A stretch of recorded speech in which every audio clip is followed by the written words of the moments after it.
Media మిత్రులకు స్వాగతం. మొన్న 8వ తారీఖు మీ అందరికీ తెలిసిందే, ఆకువీళ్ళలో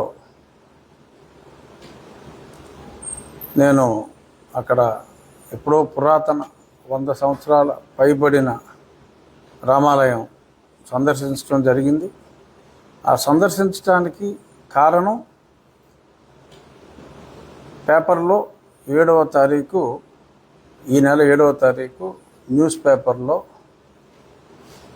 రామాలయం వార్త సాక్షి, వైఎస్ఆర్ కాంగ్రెస్ పార్టీకి చెందిన పత్రిక అయిన సాక్షిలో రఘుకుల తిలక రారా అని పాటలు పాడుకుంటారు, కానీ రాముణ్ణి కాపాడుకోవటానికి రఘురాముడు ఏడి అనే విధంగా ఒక పెద్ద శీర్షికే అక్కడున్న ఆ దేవాలయం ఫోటోలు, రాముని కొంచెం దెబ్బతిన్న సీతారామ లక్ష్మణ ఆంజనేయ స్వామి విగ్రహాలు అన్నీ కూడా అక్కడ చూపెట్టడం జరిగింది.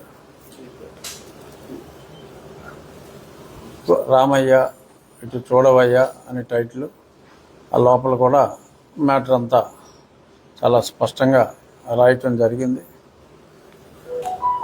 సాక్షి పత్రికలోనే మరింతలా రాముని గురించి, రాముని పట్టించుకునేవారు లేరు అని రాయటం కాస్త ఆశ్చర్యం అనిపించినప్పటికీ, నేను నిజాలు తెలుసుకోవటం కోసం ఒక టీంని, అంటే శుభ్రం చేయట్లేదు, కనీసం శుభ్రానికి కూడా నోచుకోలేదు అని అంటే, నేను మా అక్కడ పార్టీ వ్యవహారాలు అన్నీ చూసే ఉమా గారికి నేను ఫోన్ చేసి అది క్లీన్ చేయించాలి, సాక్షి పత్రికలో ఇలా వచ్చింది, కనీసం మరి రామాలయాన్ని మనం ఎన్నో దేవాలయాలు నిర్మించాలి, హరిజన మన దళిత వాడల్లో దేవాలయాలు నిర్మించాలి, తిరుమల తిరుపతి దేవస్థానం ఆర్థిక సహాయం కూడా చేస్తుంది అని ఓ పక్క ప్రభుత్వం చెప్తూ ఉంటే,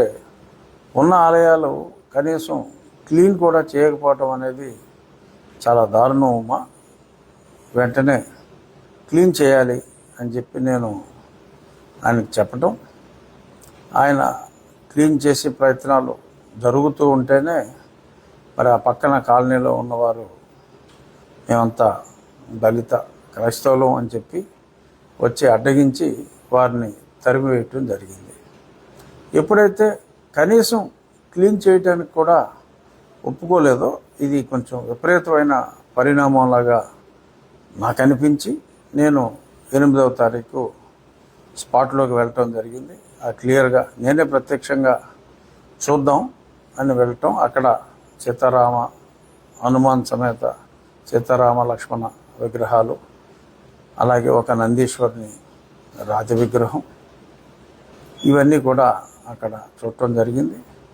కొందరిని నేను వెళ్ళి ముందే వాకప్ చేస్తే, ఎన్నో శ్రీరామనవములకి అక్కడ పానకం తీసుకున్నాం.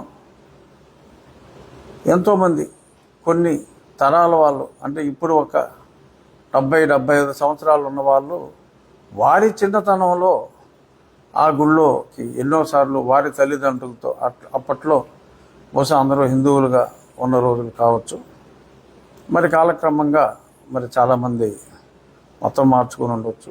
ఏదేమైనా 1932 రీసెటిల్మెంట్ రిజిస్టర్ 1932 అనేది ఈ ల్యాండ్ డాక్యుమెంట్స్ అన్నిటికీ అత్యంత ప్రామాణిక పత్రం.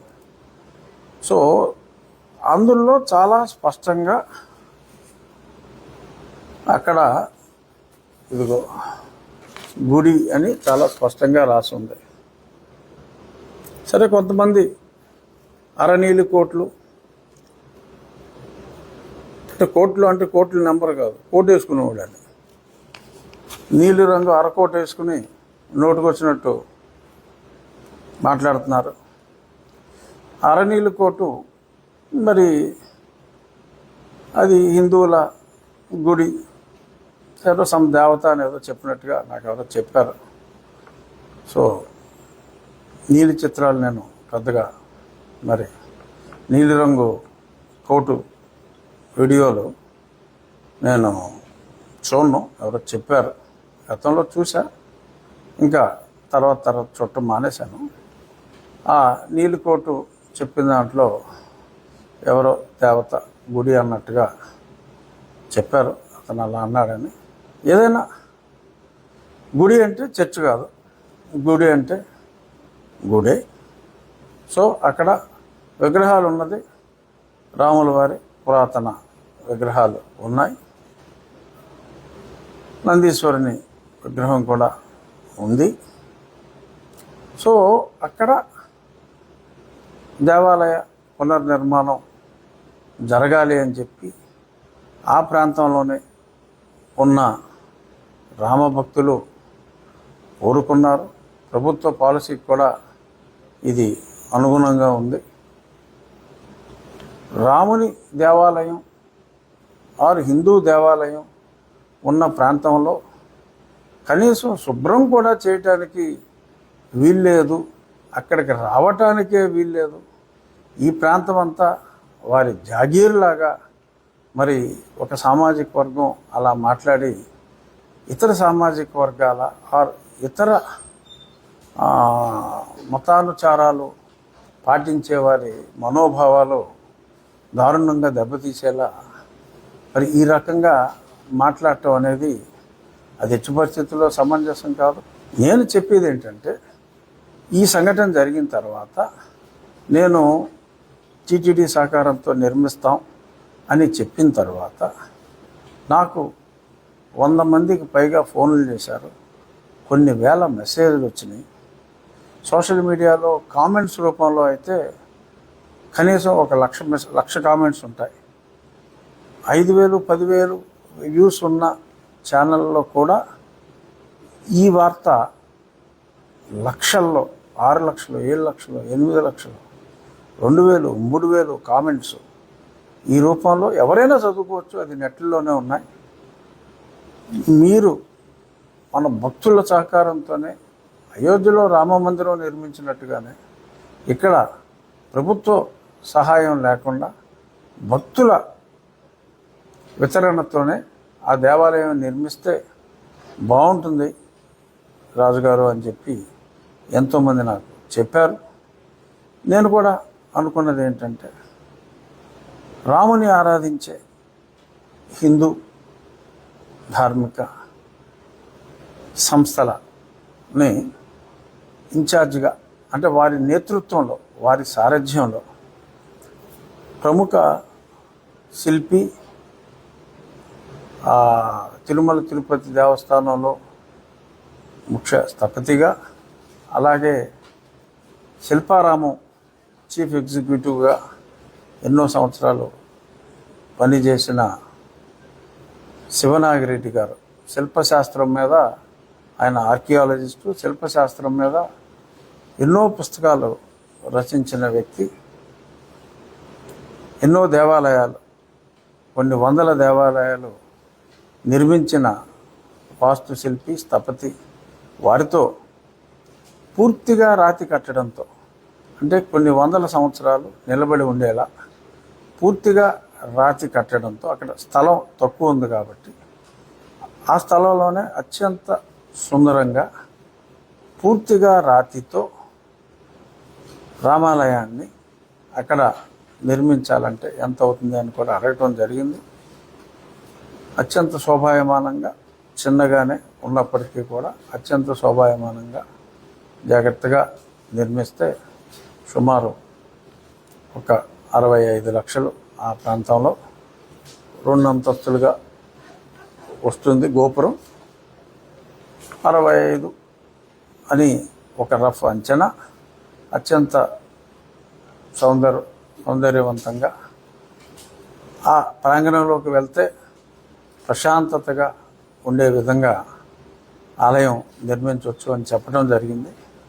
నా ఆలోచన ఏంటంటే, మీడియా మిత్రులతో కూడా అలాగే మీ ద్వారా ప్రజలతో పంచుకునేది, ఎవరు కూడా 10,000 రూపాయలు దాటకుండా, మ్యాక్సిమం డొనేషన్ 10,000, మినిమం 100 రూపాయలు. ఎందుకంటే ఎక్కువ మంది ప్రజలు ఇందులో పార్టిసిపేట్ చేయాలి.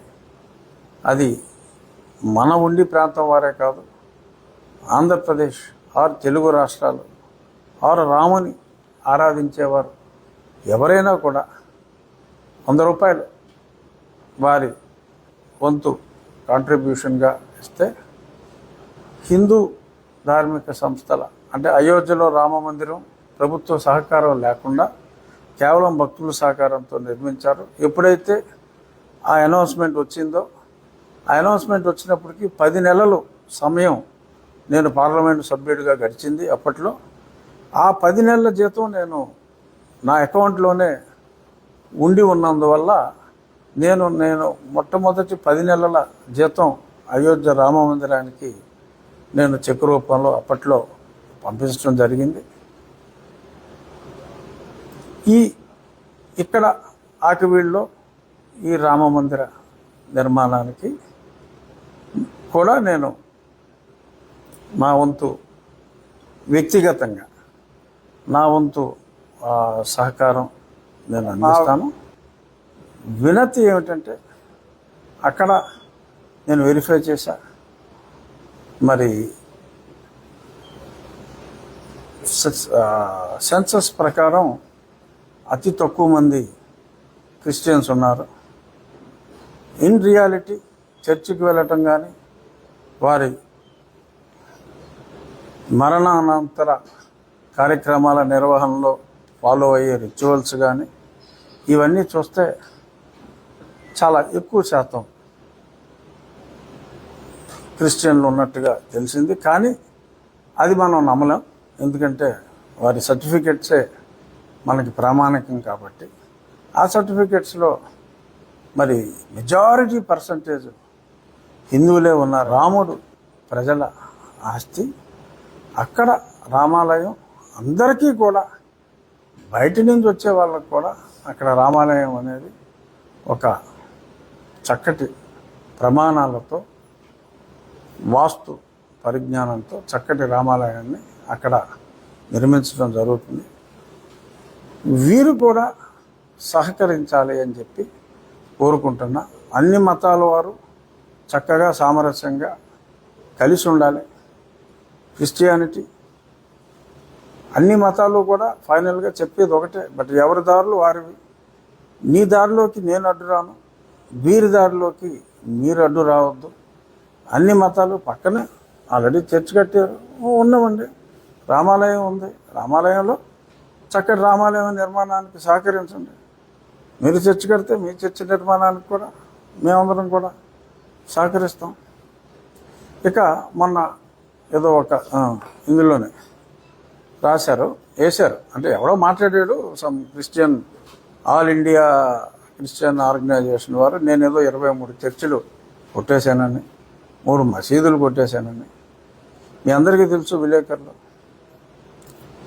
మొన్న ఇక్కడ బ్రిడ్జ్ కట్టేటప్పుడు ఎప్పటి నుంచో పెండింగ్లో ఉన్న కోపెల్ల బ్రిడ్జ్కి, మరి ఆ కోపెల్ల బ్రిడ్జ్ ఆ పక్కన కాలువ డైవర్ట్ చేయకుండా మనం బ్రిడ్జ్ కట్టడం కుదరదు కాబట్టి కాలువ డైవర్షన్కి కాలువ పక్కనే ఉన్న స్థలంలో గతంలో ఒక చర్చ్ కట్టేసి ఉంటే చర్చ్ నిర్వాహకులతో మాట్లాడి అదే జక్కరం గ్రామంలో ఇంకొక నా స్నేహితుని సహకారంతో 12 లక్షల రూపాయలు ఇప్పుడున్న చర్చ్ కన్నా ఇంకో 20% ఎక్కువ చదరపడుగులు వచ్చే విధంగా చర్చ్ కట్టవచ్చు. అంటే అది ఒక చిన్న చర్చ్ ఉంటే వారిని ఒప్పించి ఆ అమౌంట్ కన్ఫర్మేషన్ ఇచ్చి ఈ చర్చిని వారి చేతుల మీదుగానే నిర్మూలించడం జరిగింది. వారే తీసుకున్నారు. ఇంకా ఒక 2 అతి చిన్న పేరుకి చర్చ్ కానీ కొన్ని 2 షెడ్లు కాలువ మీద కర్రలేసేసి ఆ కాలువ మీదే చర్చ్ లాంటి నిర్మాణం జరిగినప్పుడు వాటిని కొన్ని వందల గృహాలు కూడా మరి ప్రజలకి తాగునీరు సాగునీరు అందాలి అంటే కాలువల పూడిక కరెక్ట్ కాదు కాబట్టి ప్రజలందరి సహకారంతోనే ఒక 2-3 మినీ చర్చి లాంటి నిర్మాణాలని ఇతర ఇళ్ళలాగానే తొలగించడం జరిగింది. సో ఆ 3 చర్చిల్ని 23 చర్చిలు చేశారు వారు. మసీద్ అనేది అసలు ఎక్కడా కూడా వారు ఈ రకంగా అక్రమ నిర్మాణాలు చేయలేదు. ఉండిలో ఒక మసీదు పక్కన కాలువ గట్టుంటే ఆ రోడ్లు ట్రాఫిక్ ఎక్కువైంది. ఆ రోడ్ని మళ్ళీ ఆ మట్టి రోడ్డు మీద సీసీ రోడ్డు చేయాలి అని చెప్పి ఆ మసీదు పెద్దల్ని మాట్లాడి, మీకు ఈ పక్క రోడ్ని మీరు వాడుకుంటున్నారు, వెనకాల స్థలం ఉంది, వెనకాల మీకు 3 సెంట్లు స్థలం మీకు వాడుకోవడానికి అనుమతిస్తాం, ఇక్కడ ఈ రోడ్డు వేసుకుంటే మీ మసీదుకి రావడానికి కూడా ఆ వెనక రోడ్డు నుంచి షార్ట్ కట్లో రావచ్చు, అన్ని విధాలా ఉపయోగపడుతుంది అని అంటే వాళ్ళు ఎంతో సంతోషంగా ఇలా చేస్తే చాలా బాగుంటుంది అని చెప్పి వారంతటి వారే ఒక చిన్న షెడ్డు లాంటిది వారే తీసివేసి ఆ సీసీ రోడ్డు అక్కడ వేయటం జరిగింది. ఆ ముస్లిం సోదరులు కూడా ఎంతో సంతోషం వెలిబుచ్చి నన్ను అక్కడికి పిలిచి నాకు సన్మానం కూడా చేశారు ఆ మసీద్ దగ్గర. ఆ ఫొటోస్ కూడా ఉన్నాయి. మరి అంత అన్యోన్యంగా ముస్లిం సోదరులతో ఉన్నాం. క్రిస్టియన్ సోదరులతో కూడా విభేదాలు ఏమీ లేవు. వారిని కన్విన్స్ చేసి ఆ చక్రం ఉంది, మీరు కూడా విలేకరులు వెళ్ళి కనుక్కోవచ్చు. ఈ రకంగా నేను చేస్తూ ఉంటే రాజకీయం చేయడం కోసం సస్పెండ్ అయిన అధికారులు కొందరు ఇక్కడ ఉన్న వీళ్ళతో కలిసిపోయి, ఎవరో ఇస్మాయిల్ అని ఒక అతను తరచుగా గొడవ చేస్తున్నాడంట, వీళ్ళతో కలిసిపోయి ఎక్స్టర్నల్ శక్తులు ఇక్కడ ప్రవేశించి జనాల్లో లేనిపోని కలతలు సృష్టించి, ఆ కలతకేదో నేను కారణమైనట్టుగా నేను తీసుకుంటున్న ఈ ప్రో రామా స్టాండ్ వలన అరకోటుకున్న ఒకళ్ళిద్దరు కార్యకర్తలు బహుశా వాళ్ళేదో గతంలో మా కూటమికి ఓట్లు వేసినట్టు ఇప్పుడు ఆ 1-6 ఓట్లు వెయ్యము అని చెప్పి బెదిరిస్తున్నట్టు మాట్లాడుతున్నట్టుగా అర్థమైంది. అర్థమైన వాళ్ళు 99% ఉన్నారు. అర్థం చేసుకునే వాళ్ళు 1-6% ఉన్నా దానికి ఇటువంటి వాళ్ళ ట్రాప్లో పడితే మనం చేయగలిగేది ఏమీ లేదు. విజ్ఞత కలిగిన ప్రజలు ఏ మతం వారైనా సరే పారదర్శకంగా వ్యవహరిస్తున్న నా తీరుని ఇక్కడికి వచ్చి ప్రత్యక్షంగా మీరు తెలుసుకోండి తప్ప అరనీలి కోటు, పూర్తి నీలి కోటు పేలే అవాకులు చవాకులు నా నియోజకవర్గం వరకు వచ్చి ఇక్కడ జరిగిన అభివృద్ధి ఏమిటి, ప్రజల అభిప్రాయం ఏమిటి, ఎవరో ఒకళ్ళిద్దరూ వాళ్ళ దగ్గర పేమెంట్లు తీసుకుని మాట్లాడే వాళ్ళ గురించి మాట్లాడే స్థాయి కూడా నాది కాదు. సో నేను అత్యున్నత రాజ్యాంగ పదవిలో ముఖ్యమంత్రి చంద్రబాబు నాయుడు గారు నన్ను నియమించారు కనుక ఇంతకు మించి నేను నా స్థాయికి తగ్గి వేరే వ్యక్తుల గురించి నేను మాట్లాడకూడదు. జస్ట్ ఒక హింట్ ఇచ్చాను, ఈ కుట్రల్లో మీరెవరో భాగం కావద్దు. ఎక్స్టర్నల్ ఫోర్సెస్ ఇక్కడ కుట్ర పన్నుతున్నాయి. అక్కడ ప్రజల సహకారంతో అత్యంత సుందరంగా పూర్తిగా రాతి కట్టడంతో చక్కటి రామాలయం, అంటే అయోధ్యలో నిర్మించింది పెద్ద రామాలయం, ఇక్కడ ఒక చిన్న రామాలయం 65 లక్షల రూపాయల సుమారు ఖర్చుతో ప్రజల సహకారంతో ఆకివీడులోనే అదే ప్రాంగణంలో నిర్మిస్తాం. దానికి మరొక్కసారి అక్కడున్న ప్రజలు, వారు క్రైస్తవులు కావచ్చు, హిందువులు కావచ్చు, ఏ కులం వారైనా కావచ్చు, అందరి సహకారం కూడా ఉంటే బాగుంటుంది అని తెలియజేస్తూ వచ్చే